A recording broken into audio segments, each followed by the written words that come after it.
"You'd be a good wife if you stopped needing to be right," my fiancé told me, so I threw my ring at him and ended our 12-year relationship. Plus 2 updates. My 28-year-old female fiancé, who is 34, and I used to have a great relationship, but for the last year, his political views have become a problem. I mostly bit my tongue about it, but it all came to a head when he accused a woman at his job of lying about her sexual assault.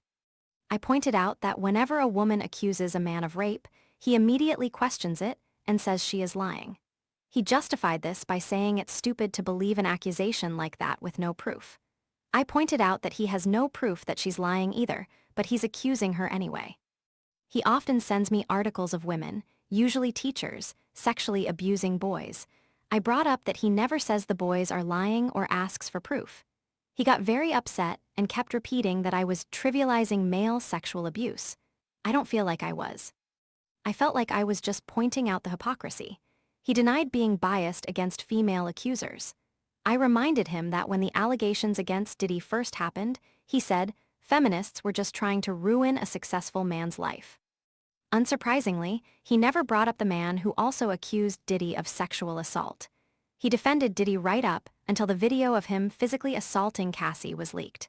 Even then, his excuse was, we didn't know the whole story. The final straw was when he was telling me, yet again, how women are actually worse than men because we are sneaky and conniving, and at least men will screw you over to your face. He kept saying that women are far worse people than men, and I just lost it. I told him that there was nowhere on earth, not now or ever in recorded history, where the female violent crime rate has been higher than the male one.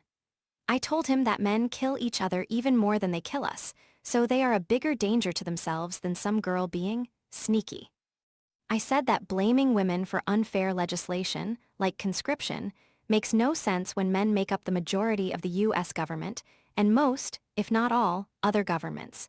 He was absolutely furious about all this. He didn't exactly argue with me. He just told me that I was brainwashed by the feminist agenda and that feminism lied to me and convinced me I was special. I still don't know where that comment came from, as it was not relevant to anything. I was very pissed off, and I admit it. I said, well, maybe patriarchy lied to you about this relationship being special. Then, I threw my ring at the table, left the house, and haven't spoken to him since. Today, he sent me a long text stating how I belittled him with that comment, and that I would be a good wife if I could just stop needing to be right all the time. I haven't responded, and I'm conflicted about if I will at all.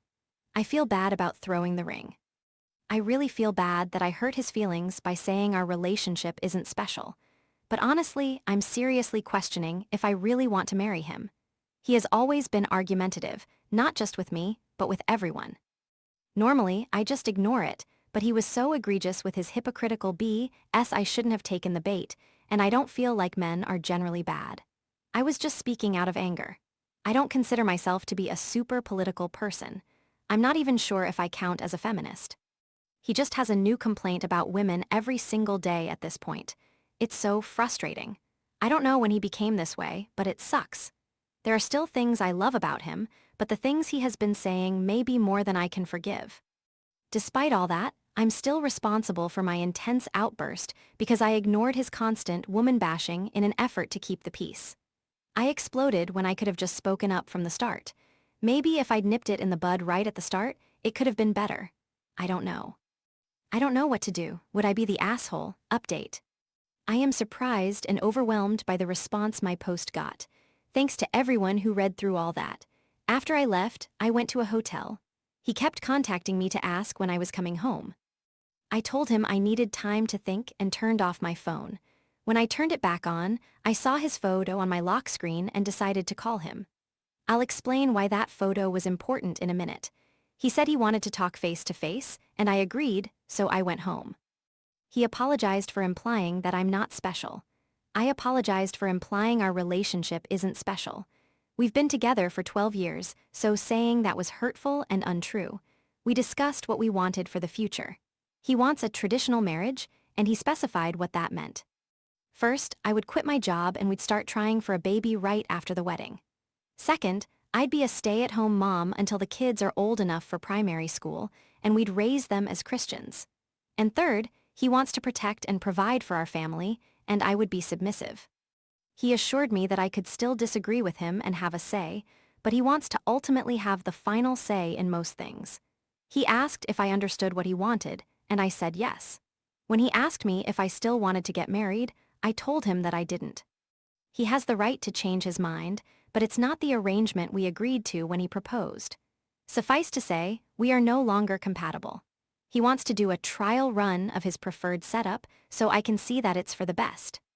I told him that we had a very successful trial run of not doing that for 10 years until he decided to switch things up a few years ago. He was unfazed by this. So, about the lock screen photo. He has a small snaggletooth toward the back that he's always been shy about, so he never fully smiles in public.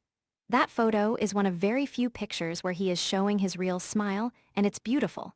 Seeing that photo used to make me so happy. When I saw it this morning, I just felt sad.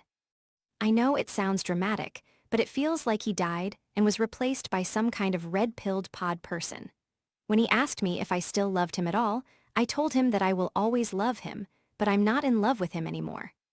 I get that many people had strong feelings about the things he said, and he definitely crossed the line several times, but this is still so hard for me to do. He's the only man I've ever been with and my best friend. I'm relieved that it's over but still sad about how it ended. I accept that he's a different person now, but it's hard not to think of what could have been. I told him I wasn't in love with him anymore and called off the engagement.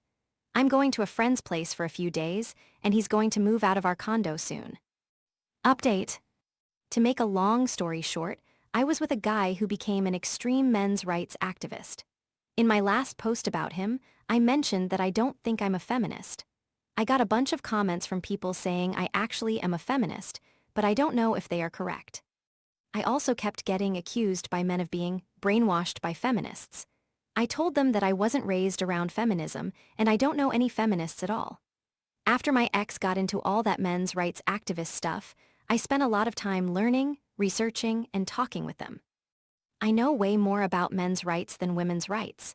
I don't disagree with everything the MRS said, but some of it was, pretty stupid. If I ever disagreed with them, they just said I was brainwashed by feminism. So now I'm thinking maybe I have been an accidental feminist this whole time. I want to learn more about feminism to know if I really do agree with it, but it's so difficult to know where to start. It feels like everyone in my age group is further ahead on this than I am, and I don't know if I can catch up. I'm looking for some good ways, like books, videos, or essays, to get started and learn more about women's rights.